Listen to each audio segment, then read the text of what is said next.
Hello, everybody, and happy Monday. I hope you all had a fulfilling weekend. And I just want to tell you, my heart is so happy.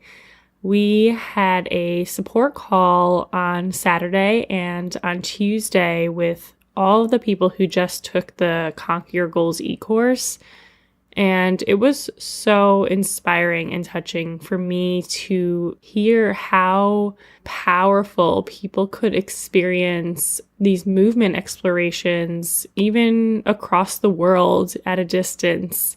And then it was just such a beautiful gift to watch us all come together and support each other. It was almost like, even though we just met, it feels like this group already knew each other for a long time and just could jump into supporting each other.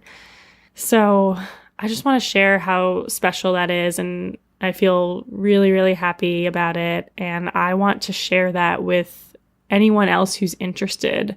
So we are going to start another round of this Conquer Your Goals e-course starting March 15th. Limited to 20 participants. And I like to keep it small and intimate. That way everyone has a chance to really feel supported and get to know each other.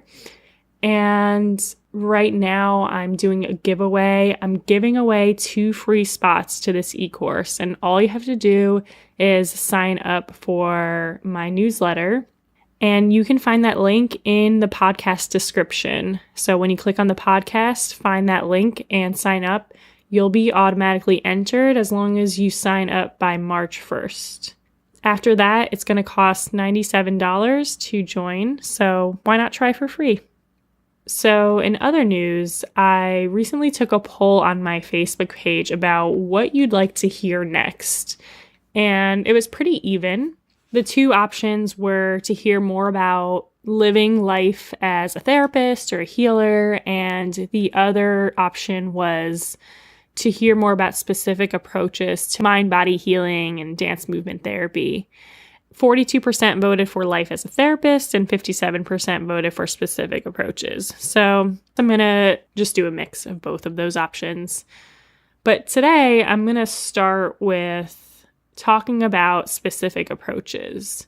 And I figured that before we really get into specific approaches, I really want to talk about some foundations, some really important foundations of a dance therapy session or any kind of movement healing session. So this episode is going to be talking about why music is my best friend in every session and why it's so important and how to use it really intentionally to support and contain the therapeutic process.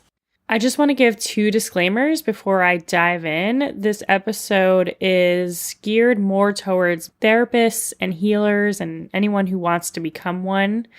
And also, I use the word patients and clients interchangeably. I'm implying the same thing, but because I work in both public and private settings, I tend to switch them up. This is Mind Your Body, a dance movement therapy perspective on the integration of our emotional, cognitive, physical, and spiritual aspects of our being into one more aware and whole existence. So it's a no-brainer that music is important, right? Because we often think of dance and music going together. And most likely you've had your own powerful experiences with music. And we know that music really has the power to move us and move us in different ways.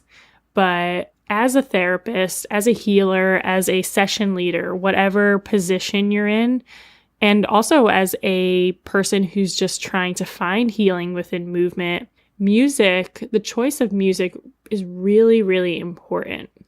So I have to be honest, when I started out as a therapist, I didn't really think about this much myself. I knew music was important because it had been important for me in my own dance journey, and that was about it. I had one playlist on an iPod and just played it through my session. But over the years, I've really learned to organize and create playlists that matches different energies and different moods and different populations. and I will spend hours making a playlist. I actually really enjoy researching different kinds of music, and I have to listen through most of the song to make sure that it's going to be okay and which playlist it belongs. Now, just like any other therapeutic prop or tool, you can use music in session in a way that is just kind of trying to do the therapy for you, or you can really be in control of the music in a way that's going to support what you're trying to do as a therapist and the interventions that you're implementing. So, for example, I used to work at a therapeutic preschool with kids ages 3 to 5, and most of the music that I used was instructional music. So it's kind of like the Hokey Pokey or different kinds of music that instructed the children how to move. And there was a huge difference between me just playing the music and hoping that they'll respond to it versus really supporting the music with my own voice and with my own body movements. So in the first scenario, I would play the music, and I should mention that the kids that I worked with were either developmentally delayed and on the autism spectrum, and could range from being completely uninterested in engaging socially to mostly interested but needed some encouragement. And also worked with emotionally disturbed children who had a lot of oppositional defiant behavior and really needed some encouragement to participate in a healthy way, meaning in a way that they could interact with their peers positively and express a full range of emotions, but in a way that they weren't going to be aggressive or self-harming. So in the first scenario where I could just play music that instructed them what to do without having a strong presence, so without really using my voice and my body to support it, I would lose these kids real quick. Some kids would really enjoy the music and that was motivating enough, but most of them were driven and motivated more by aggression and other unproductive behaviors like chasing around each other and kicking each other, for example. That was more exciting than some music telling them to jump up and down and spin around and whatever else it was. Okay, but when I really exaggerated my voice and my body to match what the music was doing, they were interested in me and following me. And they had this huge presence of a leader who was making an example that this was something exciting and beneficial to them. And just the interaction, my eyes widening, my body opening, my voice projecting, that was life. I was alive, I looked alive, and I was excited, and they wanted to be there too. And so that's an example of how I had to really use my body and my voice, and I had to be stronger than the music, even though the music's very important. And I'm going to talk about why in a few minutes, but I have to be the leader, right? Not the music. Now, another example is working with adults who are depressed. And I am going to be talking mostly about group work since that's where I've done most of my work, but all of this can apply in individual sessions too.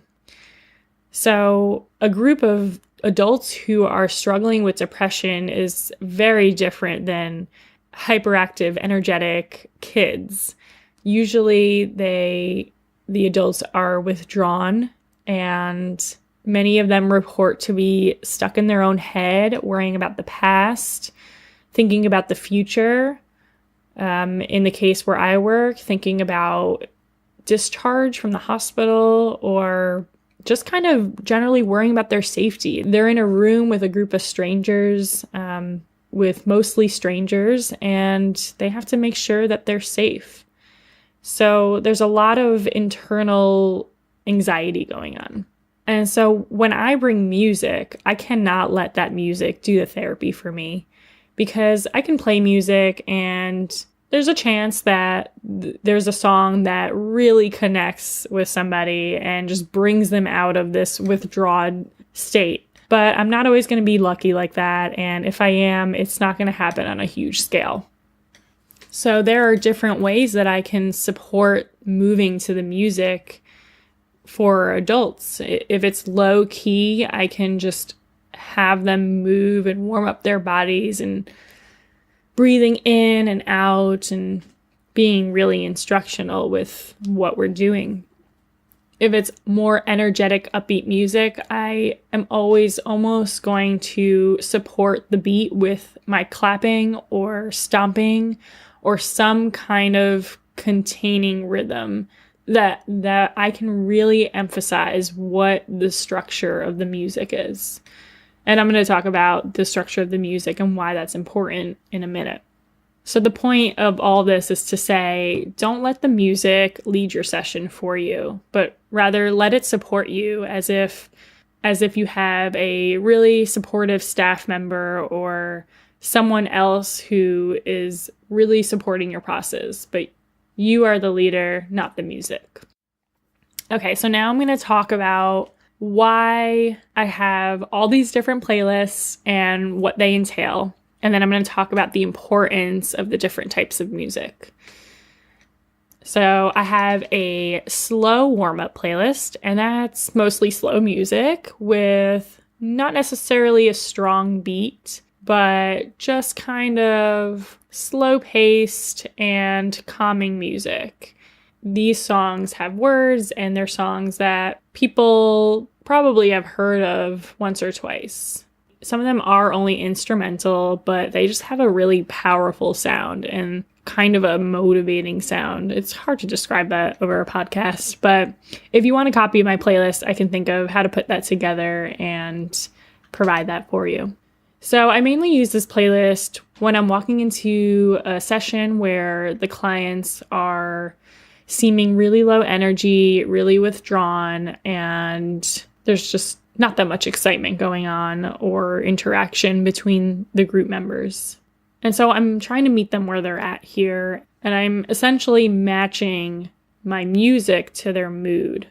In my experience, if I start a session and my clients are feeling really withdrawn and then I put on really energetic music, it just feels kind of awkward and it feels like it's not right. It almost feels like I'm trying to force them to be more energetic and more spontaneous and happier. I guess that's kind of what it feels like, is I'm saying, okay, I see that you guys are withdrawn, but I want you to be more upbeat and energetic. And while I absolutely do want to see them get there, I have to bring them through an organic flow that brings them there versus forcing them. Which brings me to my next playlist. So once I go through this warming up period where I meet them where they're at and we start to move pretty slow and get grounded, I can feel an energy shift and I can just feel that they're ready for something more upbeat. It's hard to explain because it's a very body-based feeling, but some things that I see are that they've become more upright in their chairs. With my cues and with my support, they're looking around the room more, looking at each other more. They just look more ready to go. They look more ready to take on a new experience and something more. So I then transition to the upbeat playlist. And my upbeat playlist has upbeat music, of course, but that doesn't necessarily mean it's all fast. And maybe I could label it better, but that's what I called it when I created it. And so I really created this playlist for strong, consistent beats. So it would be like, like that. Or if it was slower, it would be like,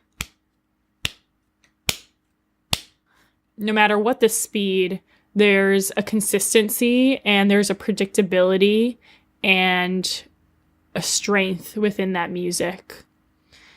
And the reason why that's so important, especially as we're transitioning to moving more, so usually when I transition to this upbeat playlist, it's because we are going to start moving more. And that, to my clients, is often pretty unfamiliar to move in the way that we do.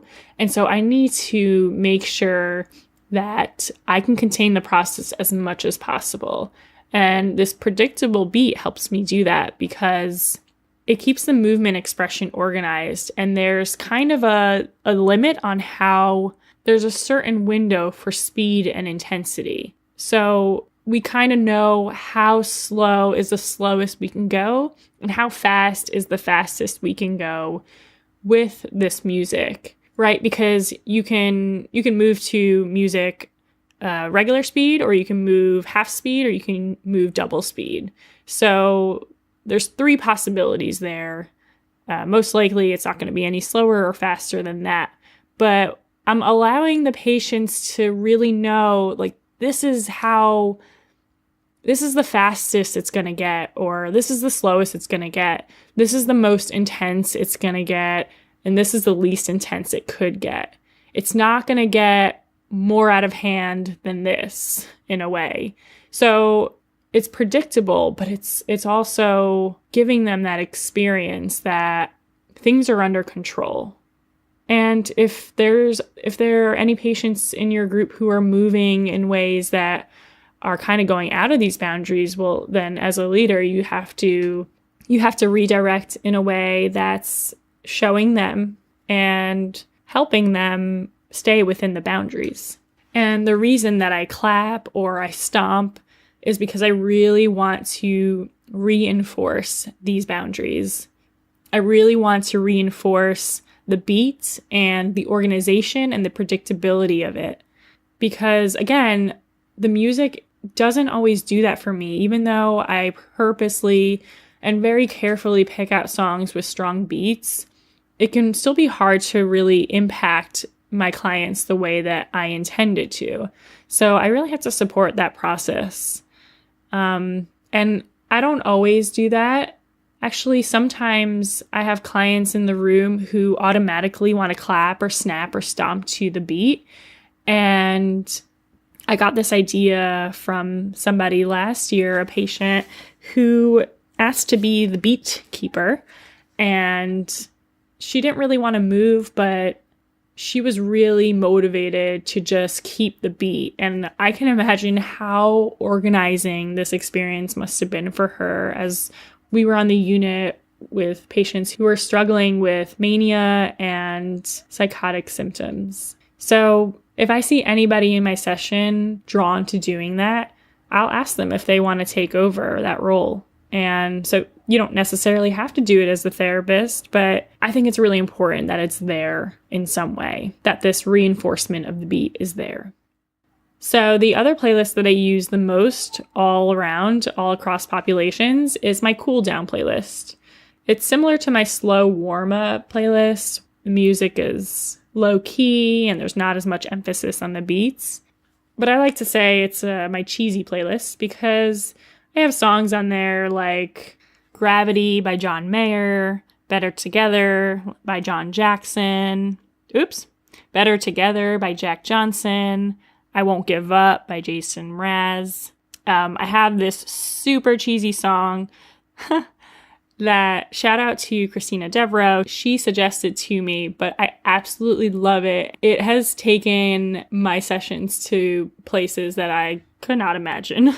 It's called One Voice by the Waylon Jennings, and you got to listen to it, but you can only play it in the right kind of setting, because if the patients are just not in that sort of spiritual, unified, cohesive place, they might say like, what is this?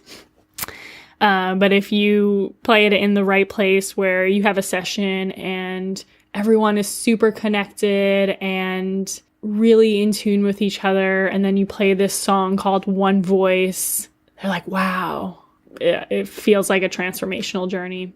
A lot of these cool dance songs emphasize togetherness and unity and recovery and hope. Man in the Mirror is on my cool down playlist, but it's also on my upbeat playlist. But I think it's a nice message to end the group, and it's almost always really strongly responded to. But again, sometimes a song like Man in the Mirror can do the work for you to close out your session, but you still don't want to lose anybody after all that work you've done for that one session. You want to make sure that you're still holding everybody. So even just a little direction, like supporting the words, supporting the lyrics of the songs. What do you see when you look in the mirror? Who do you want to be? How do you want to change? So they don't have to answer those questions in the moment, but really, really supporting the words there at the end could be powerful.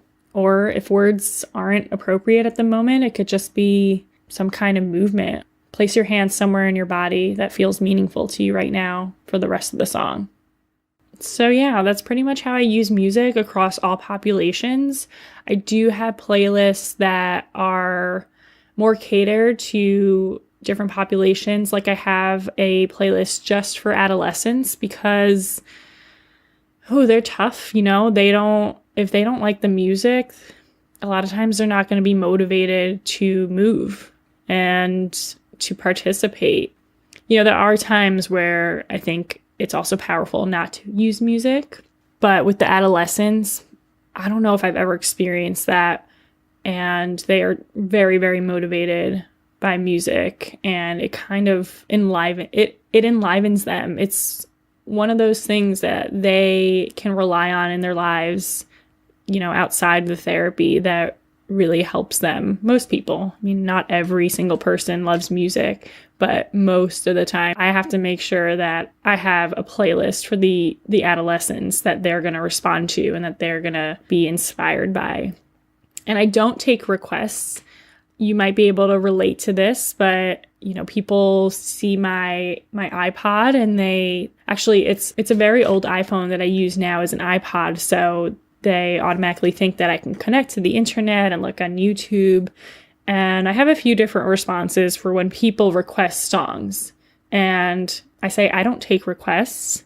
I have a downloaded playlist and I can't play anything other than what I have on here, which is true. I also say I can't take requests because then I'm going to be looking down at my phone and trying to look for songs, and I want to be present and look at you and pay attention to what you're doing. If you're working with somebody individually, that's a different story. You can always build a playlist together, and that's a little bit different. But in groups, I can't take requests. I also have a playlist mostly full of international music. It's just instrumental, and the beats are still really strong, but there's no words, and most likely no one's ever heard of them before. So I've used that playlist a lot more in my private groups because I think they're ready for more. I have a feeling that they have less of a need to be motivated by music that is familiar. I think they have just as strong of a need to respond to music that's predictable and consistent, but the work that we're doing is more long-term and it's going to go more in depth. So I find that familiar music can be a bit of a distraction, and I want to lead them more out of their comfort zone in this long-term work than I can in a one-time session in a short-term setting. So that's where I'll use the less familiar music. But going to familiar music is absolutely always on the table. Sometimes it's completely necessary because we know that progress in treatment and in someone's mental health isn't always going to be going up, but it's going to be going in waves. And so sometimes we have to go back to that comfort zone and that familiar space, which brings me to what I talked about earlier, is that even though music is my best friend in sessions, there's so much power to not using music too. And it just really depends on what the situation is and who you're working with. If you're sensing that music is a distraction or being used as more of an escape, and escape is healthy to a degree, right? But if it's being used as an escape that's becoming unhealthy and not serving the progress, then, that's the time to try try to not use music. When there's not music around, you can also hear more of what's going on inside your body, what's going on inside the client's body. And that might be a time where maybe there's a time you want to really focus on the sound and the movement of one's breath and other sensations inside the body. You know, everyone has their own history with music, and it's not necessarily always a healthy one. If you're working with a population who are struggling with addiction, you know, that's one example, and it's not all of them, but some of them who have an experience to use music to enhance their experience of using drugs or vice versa. And so that might not be serving them. And so, of course, there's no one size fits all. It's really gonna take your assessment and your instincts as a therapist, a healer, a leader, or as a person just exploring movement on their own to continuously ask the question, is this music serving the process right now, or is it taking away from it? I think that's pretty much all that I have to say about music today. And if you would like a copy of my playlist, I would be so happy to share that with you, and let me know, and I'll figure out a way to transfer it from Spotify onto some kind of list. I hope this was helpful for you. I hope that you can use it in some way, and let me know. Give me some feedback about if you were able to take any of this advice and apply it in your work and your life. All right, so have a great week. Don't forget that I'm giving away 2 free spots to my Conquer Your Goals e-course. It's a completely video-led course by me with guided movement explorations, and there's a workbook that comes with it that helps you translate what you experienced in movement to your life, and there's a 24/7 support group, and also a live support call at the end where we all meet each other. So check the podcast notes. You can sign up to earn a free spot by March 1st. See you next time. Bye.